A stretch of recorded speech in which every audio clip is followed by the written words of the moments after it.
Komisi Pemberantasan Korupsi KPK telah menetapkan kasus dugaan korupsi terkait kuota haji era Kementerian Agama Yakut Khalil Qomas naik ke tahap penyidikan.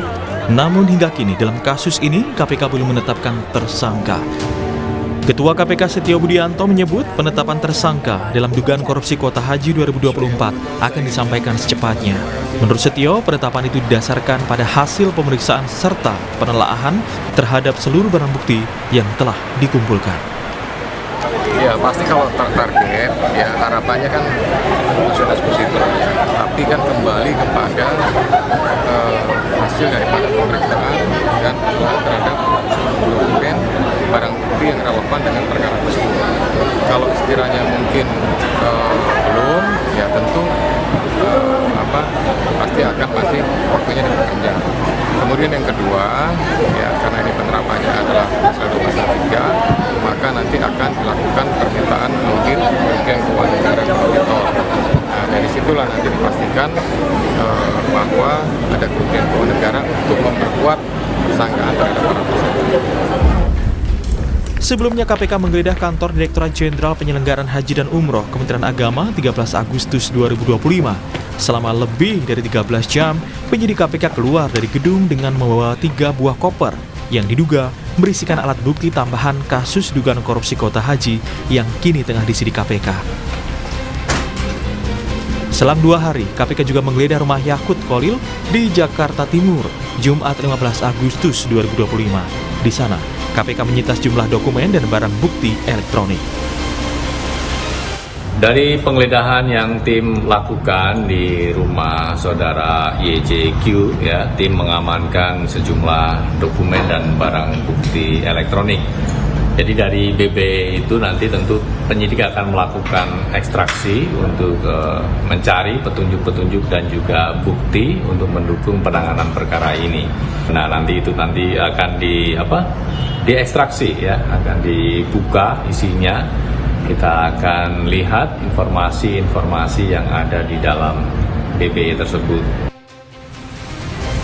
KPK menemukan dugaan tindak pidana korupsi dalam penentuan kuota dan penyelenggaraan ibadah haji pada Kementerian Agama tahun 2023-2024. KPK juga menyebut kasus dugaan korupsi kuota haji 2024 turut melibatkan sejumlah perusahaan travel haji berskala kecil hingga besar. Dalam kasus ini, penyidik juga sudah mencekal Yakut untuk bepergian ke luar negeri agar mudah pemeriksaan. Penyidik menilai Yakut merupakan sosok penting untuk mengungkap kasus ini. Tim Liputan, Kompas TV.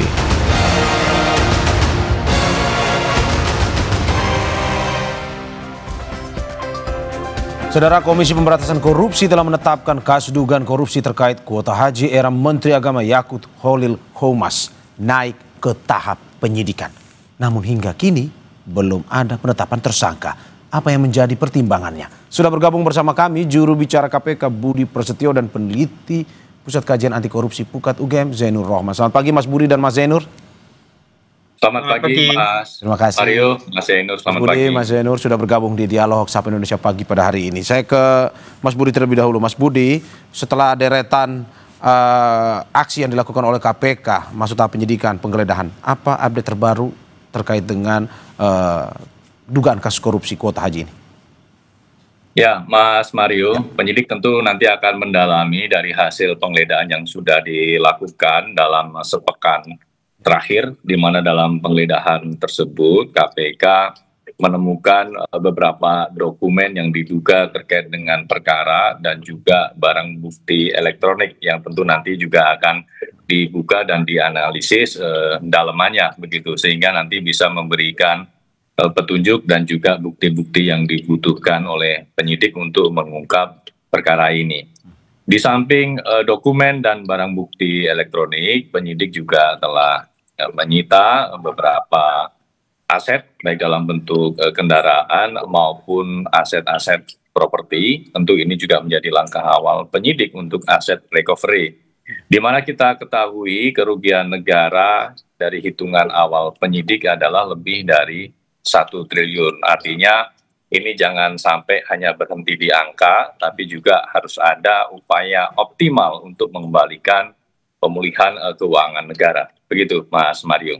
Oke, yang mengejutkan kemarin juga KPK menggeledah rumah mantan Menak Yakut Khalil Qomas. Mas Budi, apa sebenarnya yang ingin dicari dari rumah mantan menteri tersebut? Ya, tentu yang ingin dicari oleh penyidik dalam penggeledahan di rumah Pak Yakut adalah untuk mencari petunjuk dan bukti-bukti, karena penyidik tentu dalam setiap penggeledahan meyakini adanya petunjuk atau bukti di lokasi tersebut. Nah, selain penggeledahan di rumah Pak Yakut, penyidik juga melakukan penggeledahan di salah satu biro perjalanan haji ya di MT ya yang berlokasi di wilayah Jakarta. Nah, di sini penyidik juga mengamankan beberapa barang bukti. Namun demikian di lapangan penyidik ternyata menghadapi beberapa kendala, dan di sini tim langsung melakukan evaluasi, dan jika para pihak diduga atau terbukti melakukan upaya-upaya perintangan ataupun halangan dalam proses penyidikan ini, tentu penyidik juga tidak segan untuk mempertimbangkan dalam pengenaan pasal 21 atau obstruction of justice. Begitu, Mas Mario. Oke. Obstruction of justice ini dilakukan waktu penggeledahan yang di rumah mantan Menak atau dilakukan di tempat lain? Karena kabarnya juga ada yang dilakukan penggeledahan di kantor swasta biro travel haji ini, atau di mana? Dugaan perintangan dalam bentuk penghilangan barang bukti ditemui oleh teman-teman penyidik saat melakukan penggeledahan di salah satu kantor biro perjalanan haji, begitu, Mas Mario. Ya. Apa perintangannya seperti apa? Apakah mungkin saja tidak diberikan izin masuk atau apa misalkan? Di sana ada upaya-upaya penghilangan barang bukti yang dilakukan oleh para pihak tersebut, Mas Mario. Oke, sebelum saya ke Mas Zainur, saya terakhir Mas Budi, saya ingin bertanya, apakah dari tempat-tempat yang dilakukan penggeledahan kemarin, apakah ini KPK secara kita bisa bilang implisit lah, mau bilang ini yang terindikasi dugaan korupsi kuota haji? Ya, dalam penggeledahan tentu penyidik sudah mempertimbangkan di mana lokasi-lokasi yang diduga keberadaan dari barang bukti atau petunjuk itu berada, begitu, Mas Mario. Sehingga dalam rangkaian penggeledahan, kalau kita melihat secara utuh, penyidik tidak hanya melakukan penggeledahan di biro perjalanan, tidak hanya di rumah Pak Yakut, tapi juga penyidik melakukan penggeledahan di Kementerian Agama. Tentu di sana penyidik meyakini dapat menemukan dokumen-dokumen ataupun barang bukti elektronik yang itu nanti bisa menjadi petunjuk bagi penyidik untuk mengungkap perkara ini. Demikian halnya penggeledahan yang dilakukan di beberapa rumah milik ASN di Kementerian Agama. Tentu itu tujuannya adalah untuk mencari barang bukti ataupun petunjuk yang dibutuhkan oleh penyidik dalam mengungkap perkara ini. Berarti belum tentu ya mereka punya potensi besar untuk misalkan karena ini sudah masuk penyidikan menjadi tersangka. Mereka-mereka yang digeledah ini belum tentu juga, Mas ya? Belum tentu, karena kebutuhan dari penggeledahan adalah untuk mencari barang bukti dimaksud, Mas Mario. Oke, Mas Zainur, bagaimana Anda melihat langkah berikutnya dari KPK? Penyidikan ini sudah mulai melakukan penggeledahan di beberapa tempat dan sudah menemukan barang bukti ya. Tadi sudah ada cerita juga ada perintangan penyidikan dan lain-lain. Tapi bagaimana Anda melihat secara umum apa yang dilakukan oleh KPK ini? Ya, Mas Mario, ini memang harus gerak cepat ya KPK. Mengapa? Karena kan kalau memberi kesempatan yang lebar, maka pihak-pihak yang tersangkut dengan perkara ini bisa melakukan berbagai upaya untuk melepaskan diri dari jeratan hukum, untuk merintangi penyidikan maupun upaya-upaya lain seperti misalnya mengondisikan saksi-saksi, bahkan bisa melarikan diri dan seterusnya. Oleh karena itu memang ini harus segera diikuti dengan penetapan tersangka, Mas Mario. Kenapa demikian? Kalau KPK sudah masuk ke tahap penyidikan, artinya KPK sudah pegang dan meyakini ada tindak pidana yang telah terjadi. Telah terjadi satu peristiwa pidana korupsi yang kemudian diikuti oleh tahap penyidikan adalah untuk menetapkan tersangkanya. Nah, kemarin sudah dilakukan pencekalan, kemudian sudah dilakukan penggeledahan. Oleh karena itu, yang ditunggu oleh publik berikutnya adalah penetapan tersangka. Yang kedua, menurut saya yang sangat penting adalah KPK tidak perlu menyampaikan ancaman ya, tetapi langsung saja tetapkan pasal 21 Undang-Undang Tipikor perintangan penyidikan kepada pihak-pihak yang telah gitu ya. Ini kata-katanya adalah yang telah melakukan penghilangan barang bukti misalnya. Kalau tadi Mas Budi menyampaikan Ya, diduga obstruction ada of justice. upaya untuk menghilangkan barang bukti, maka itu harus ditetapkan sebagai tersangka, Mas Mario. Kenapa? Karena itu bahkan di dalam KUHP pun menghilangkan barang bukti itu merupakan sebuah tindak pidana. Tujuannya untuk merintangi penyidikan, sehingga ini juga memberi pesan kepada pihak-pihak lain untuk tidak mengganggu proses penyidikan, menghormati proses penyidikan yang sedang dilakukan oleh KPK, Mas Mario. Oke, Mas Budi, seperti apa yang disampaikan oleh Mas Janur, apakah mungkin masuk pidana, akan dijadikan tersangka mereka yang melakukan perintangan penyidikan yang di Biro Travel itu?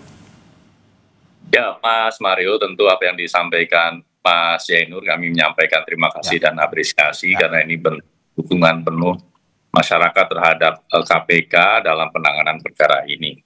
Ini sedang kami pertimbangkan di mana penyidik memang di lapangan betul-betul mengalami adanya kendala tersebut. Tentu nanti akan dipertimbangkan apakah kemudian penyidik akan mengeluarkan pengenaan pasal 21 tersebut, begitu Mas Mario. Oke, Mas Budi, ini saya masuk lebih spesifik lagi terkait dengan apa yang disampaikan oleh KPK beberapa hari lalu, bahwa ternyata tidak hanya satu, tetapi ada 100 biro agen travel yang ikut terkait dengan kasus kuota korupsi kuota haji ini. Bagaimana dari KPK melihat ini? Apakah betul memang 100 atau sebenarnya ada bahkan sampai ribuan, atau dari informasi yang di KPK miliki bagaimana? Ya, Mas Mario, jadi kami dalam kesempatan ini tidak memberikan angka spesifik datanya begitu ya. Tapi memang biro jasa yang diduga terlibat dalam artian adalah sebagai penyelenggara dari perjalanan ibadah haji ini memang banyak ya, karena memang dari kuota tambahan sebesar 20.000 yang kemudian di-split menjadi 10.000, di mana 10.000 adalah dikelola untuk haji reguler yang mana pengelolanya adalah Kementerian Agama, kemudian 10.000 lagi dikelola oleh swasta ya, para biro perjalanan ini. Nah, 10.000 yang dikelola oleh biro perjalanan ini kan kemudian di plotting ya, dibagi kepada para biro perjalanan melalui asosiasi ya, melalui asosiasi. Nah, di situ kita akan melihat plotting tersebut, termasuk bagaimana pola yang dilakukan dalam penyelenggaraan ini. Karena informasi yang kami terima juga dengan harga yang cukup tinggi ya terkait dengan kuota khusus ini, ada beberapa pihak yang mengatakan bahwa fasilitas yang diterima standarnya adalah standar reguler. Nah, tentu ini juga menjadi perhatian bagi penyidik.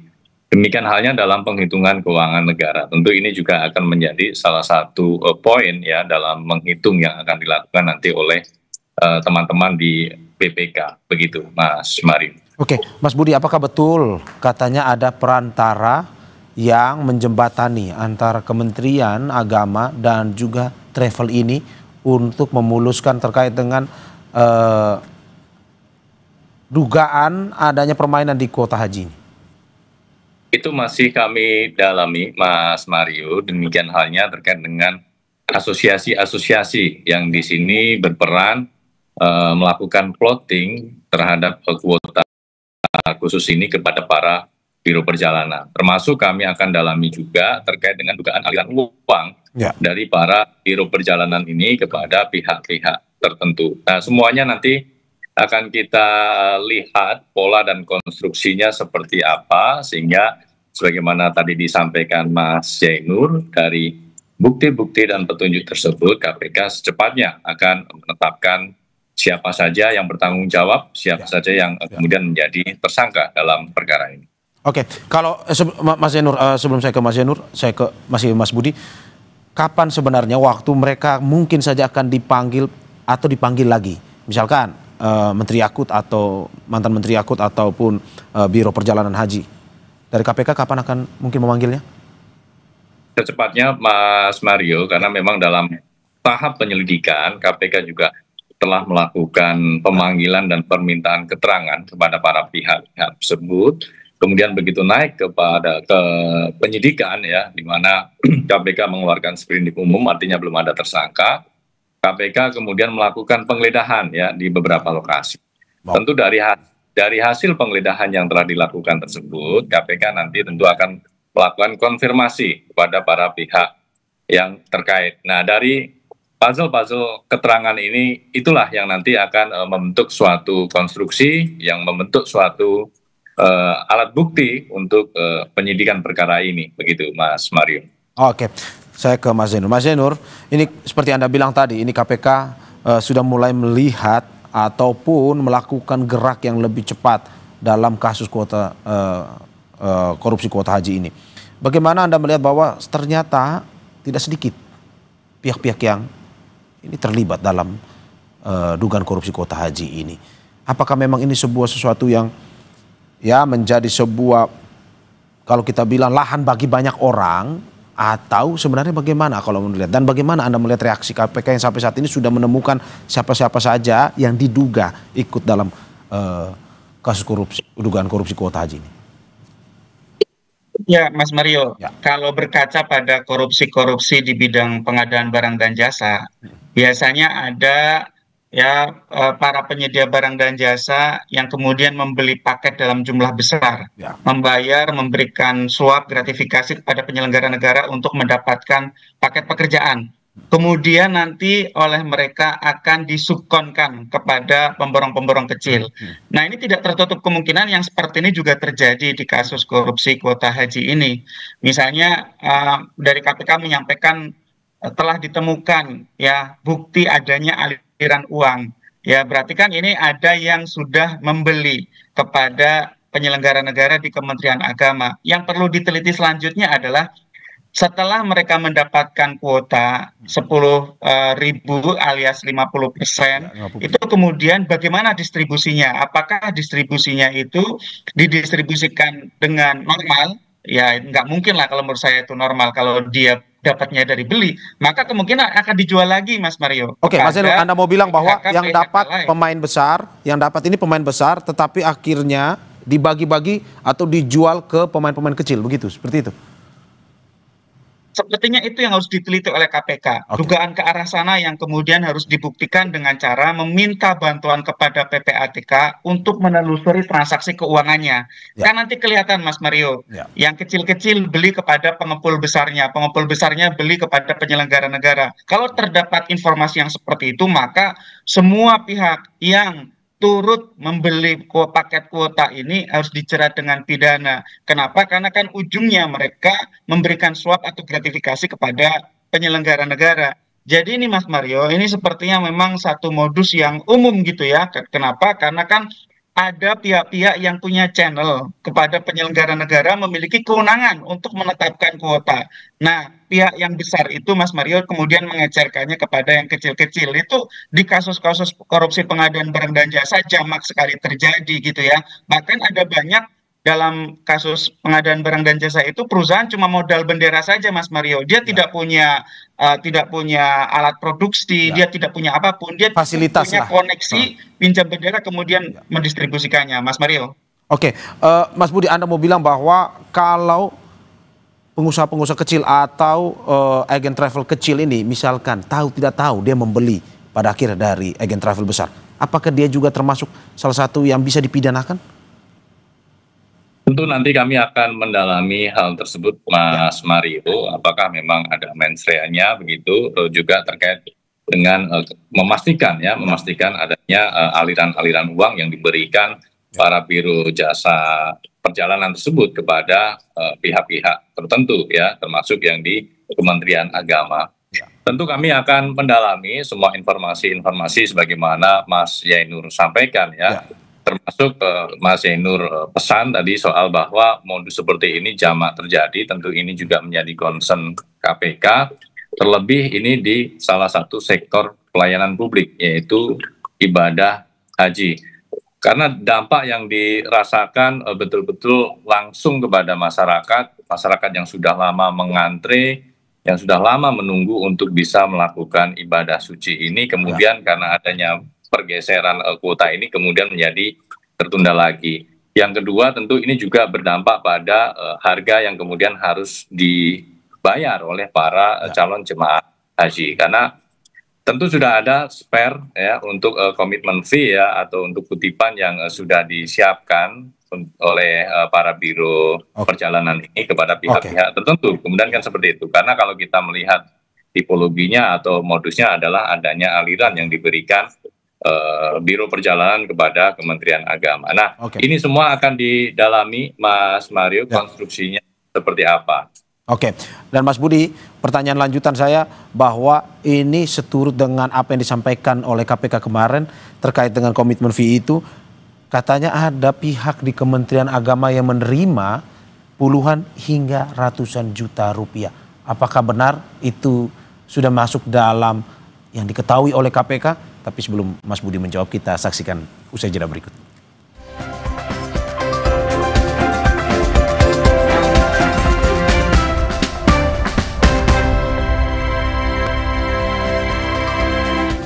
Terima kasih masih di Sapa Indonesia Pagi bersama saya Mario Sarong dan juga narasumber saya ada juru bicara KPK Budi Prasetyo dan peneliti Pusat Kajian Anti Korupsi Pukat UGM Zainur Rohman.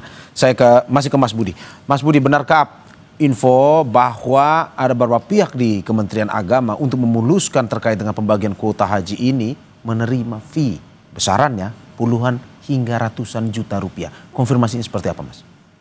Ya, Mas Mario, terkait informasi tersebut termasuk dalam materi penyidikan yang sedang didalami oleh teman-teman penyidik. Oleh karena itu, penyidik melakukan permintaan keterangan kepada para pihak di Biro Perjalanan Haji. Nah, dari keterangan-keterangan yang disampaikan ada dugaan aliran uang yang diberikan oleh Biro Perjalanan Haji tersebut kepada pihak-pihak tertentu termasuk yang di Kementerian Agama. Nah, aliran-aliran ini yang kemudian didalami Mas Mario karena ini juga kaitannya dengan nanti dalam penghitungan kerugian keuangan negaranya seperti apa. Karena tentu akan menghitung berapa kuota yang kemudian dijual kepada para jamaah, kemudian dihitung juga terkait dengan costing yang sebetulnya dari penyelenggaraan haji, karena memang diduga informasi yang diterima oleh KPK bahwa fasilitas yang diberikan atau fasilitas yang diterima oleh para jamaah itu ada gap begitu ya, dengan harga yang cukup mahal tapi fasilitasnya mungkin tidak jauh dari standar reguler. Nah, itu juga akan menjadi perhitungan dari teman-teman di BPK untuk menghitung KN-nya berapa begitu, Mas Mario. Oke, Mas Budi, sedikit saja kalau kita bilang apa sebenarnya fee ini untuk memang berarti kalau kita lihat ada puluhan juta sampai ratusan, berarti yang diberikan kepada mereka yang di Kementerian Agama itu ya jumlahnya lumayan banyak dan memang untuk mendapatkan kuota lebih atau untuk memuluskan atau apa sebenarnya? Ya, itu yang didalami Mas Mario ya. Ya. Apakah pergeseran kuota ini top down atau bottom up, kan begitu ya. Kalau top down artinya memang murni dari pihak Kementerian Agama untuk melakukan pergeseran plotting ya. Dari kuota reguler ya 20.000 kemudian di plotting menjadi 10.000 begitu ya. Ataukah pergeseran ini juga ada inisiatif dari bawah? Ya, bottom up ya kan, dari pihak penyelenggara haji. Kenapa? Karena dengan pergeseran itu tentu nanti penyelenggaranya juga akan bergeser, Mas Mario. Dari yang semula 20.000 itu untuk haji reguler.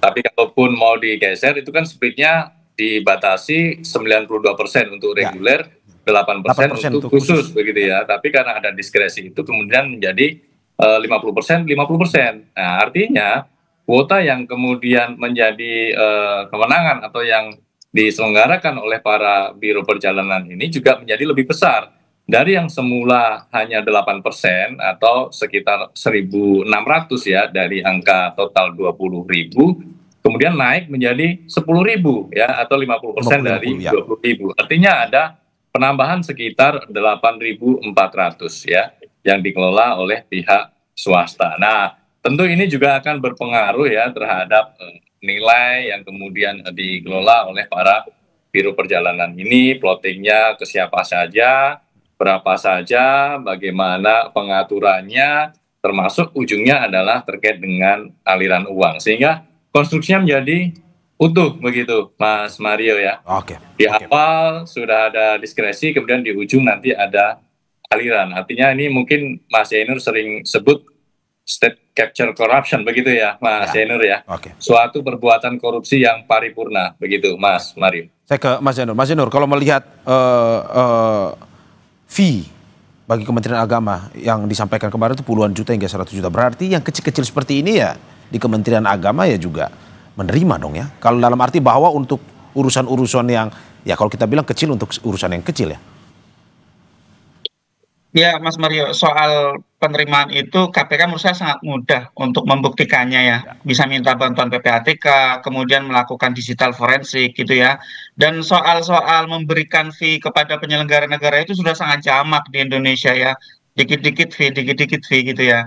Nah, jadi Mas Mario, saya melihat ada dua kemungkinan. Yang pertama, ketika itu memang punya maksud, ada meeting of mind, maka terpenuhi unsur tindak pidana suap yang merupakan tindak pidana korupsi. Nah, yang 8.400 tadi itu dikelola oleh PIHK, dikelola oleh biro-biro haji khusus itu kan kemudian didistribusikan kepada kecil-kecil itu tadi, Mas Mario. Kalau ada pengetahuan dari para pembeli pengecer itu yang kecil-kecil itu bahwa itu adalah untuk memberikan services kepada penyelenggara negara, clear, itu merupakan tindak pidana korupsi, Mas Mario. Tapi kalau yang kecil-kecil itu biro-biro yang kecil tidak tahu bahwa itu digunakan, misalnya dia harus beli, dia harus store gitu ya, untuk menyuap gitu ya, maka itu juga merupakan pidana. Karena apa? Karena di dalam pasal 116 Undang-Undang Nomor 8 Tahun 2019 tentang penyelenggaraan ibadah haji dan umroh, setiap orang itu dilarang memperjualbelikan kuota haji Indonesia, Mas Mario. Dan Oke, itu berarti ada dua-duanya ancaman pidana ya? pidananya 8 tahun penjara. Mas Zainur, dua-duanya pidana, tahu atau tidak tahu sama sekali ya? Pidana. Jadi selama dia mengeluarkan uang, baik dia tahu untuk menyuap atau dia tidak tahu, sama-sama pidana. Kalau tahu untuk menyuap, dia dijerat dengan tindak pidana korupsi.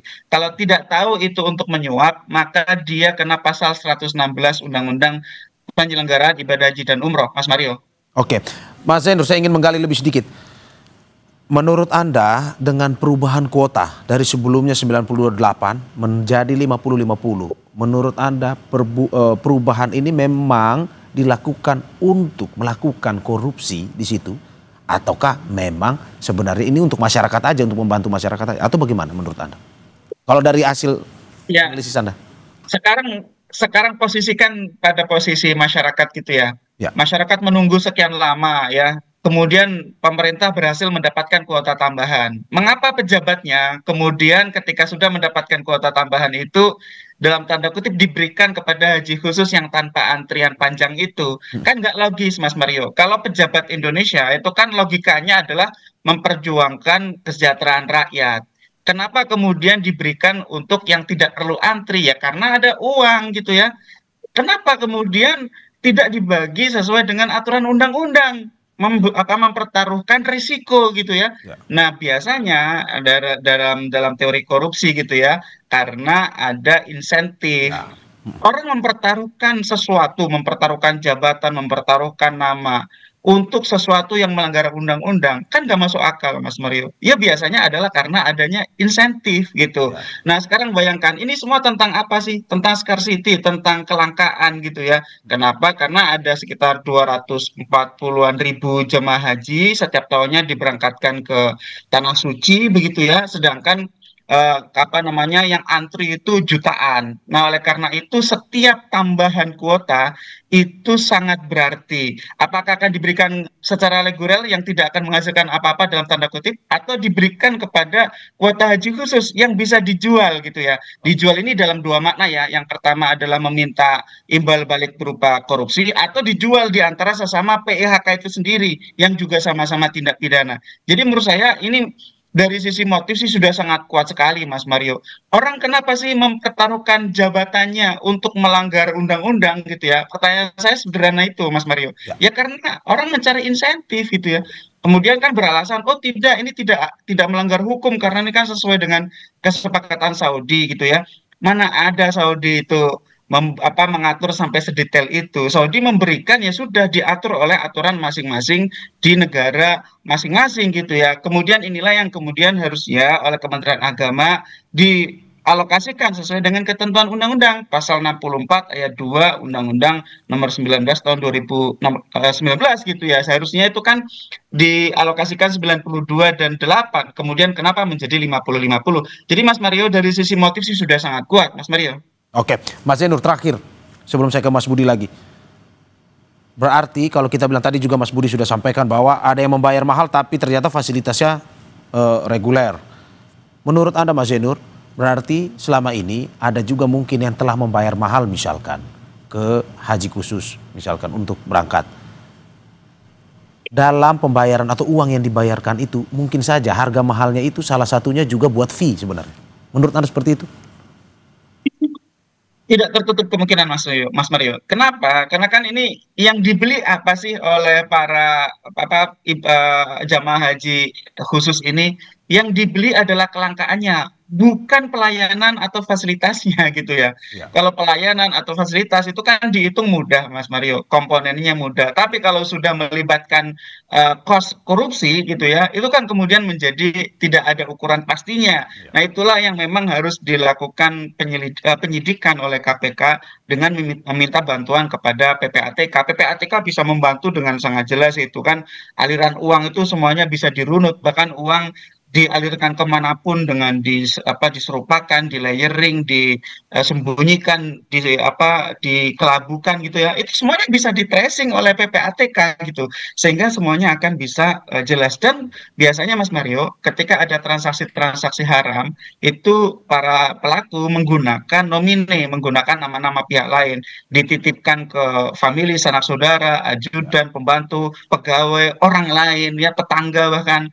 Itu harus dicari kaitannya oleh KPK, apalagi kalau KPK sudah pegang gawai, sudah pegang device yang digunakan oleh pihak-pihak yang terkait dengan perkara ini. Semuanya bisa diekstrak, bisa dilakukan digital forensik untuk memetakan komunikasi di antara para pihak, sehingga kemudian semuanya bisa dapat peta lengkapnya. Oleh karena itu Mas Mario, memang ini harus gerak cepat KPK. Ya. Kalau KPK sudah geledah rumah Ex-Menak, sudah geledah kantor PIHK, maka harus dilanjutkan dengan penggeledahan tempat-tempat yang lain gitu ya, tempat-tempat para penyelenggara negara dari Kemenak, kemudian juga PIHK yang lain ya, juga melakukan permintaan informasi kepada PPATK secepatnya, agar sekali lagi jangan sampai ya pihak-pihak yang terkait dalam perkara ini melakukan upaya-upaya menghalangi penyidikan, Ya. apalagi dalam bentuk merusak alat bukti. Kalau alat buktinya rusak, penyidik akan terhambat sendiri, sehingga sekali lagi kecepatan penyidik itu juga sangat menentukan keberhasilan pengungkapan perkara ini, Mas Mario. Oke, saya ke Mas Budi. Mas Budi, bagaimana Anda melihat tadi Mas Zainur bilang ini motifnya sudah terang benderang. Tidak ada sebenarnya untuk masyarakat, memberikan masyarakat untuk bisa kesempatan haji. Tapi memang ini motif perubahan aturan ini ya untuk dikorupsi sebenarnya. Dugaan permainan di situ. Tanggapan Anda seperti apa, Mas? Ya, Mas Mario. Jadi dalam proses penyidikan ini kami berkomitmen untuk bisa secepatnya memproses sehingga kita bisa segera nanti berdasarkan alat bukti yang sudah diperoleh oleh penyidik untuk kemudian menetapkan para tersangkanya. Nah, tadi Mas Zainur menyinggung soal modus yang sudah cukup jamak begitu ya dalam penyelenggaraan ibadah haji ini. Tentu KPK kemudian tidak hanya concern terkait dengan upaya penindakan saja, tapi dalam kaitannya penyelenggaraan haji ini KPK juga concern untuk melakukan mitigasi dan pencegahan ke depannya. Sehingga KPK juga secara paralel melakukan kajian, Mas Mario, kajian terkait dengan penyelenggaraan ibadah haji. Sebelumnya KPK sekitar tahun 2012 juga sudah melakukan kajian dan memberikan rekomendasi perbaikan kepada para pihak terkait, termasuk di Kementerian Agama, termasuk juga kepada pihak-pihak di penyelenggara ibadah haji begitu ya. Dari problem dan rekomendasi perbaikan yang sudah dijalankan, kemudian sekarang terjadi kembali modus yang mungkin agak berbeda ya, karena ini terkait dengan pergeseran kuota. Tentu ini menjadi pengayaan bagi KPK untuk lebih memperkuat lagi, lebih memperdalam dan memperluas lagi kajian yang saat ini sedang dilakukan terkait dengan penyelenggaraan ibadah haji. Sehingga kedepannya praktik-praktik korupsi ini bisa kita cegah, bisa kita tutup ruang-ruang yang masih berpotensi untuk terjadinya korupsi, sehingga ke depan penyelenggaraan ibadah haji di Indonesia betul-betul berintegritas, betul-betul sesuai dengan mekanismenya. Karena keuntungannya untuk siapa ya? Keuntungannya untuk masyarakat. Masyarakat bisa mendapatkan dengan harga yang memang sesuai, kemudian dengan antrean yang memang sesuai, begitu ya. Tidak ada pergeseran-pergeseran hak tersebut yang kemudian dimanfaatkan oleh pihak-pihak tertentu, begitu, Mas Mario. Saya terakhir ke Mas Zainur. Mas Zainur, tahun 2006 Zaid Akil Husin Al-Munawar, mantan Menteri Agama, dihukum. Sudah dari Mali 2014. Bagaimana Anda melihat kultur, sudah ada 2 menteri, mantan menteri yang dihukum karena korupsi di Kemenak. Menurut Anda bagaimana melihat kultur di Kemenak ini untuk menghentikan betul terkait dengan ada dugaan-dugaan korupsi seperti yang juga disampaikan oleh Mas Budi tadi. Apa yang harus dilakukan oleh KPK ataupun lembaga-lembaga lain untuk bisa melihat bahwa ini hentikan sudah terjadi dugaan korupsi di kantor ataupun di wilayah Kemenak?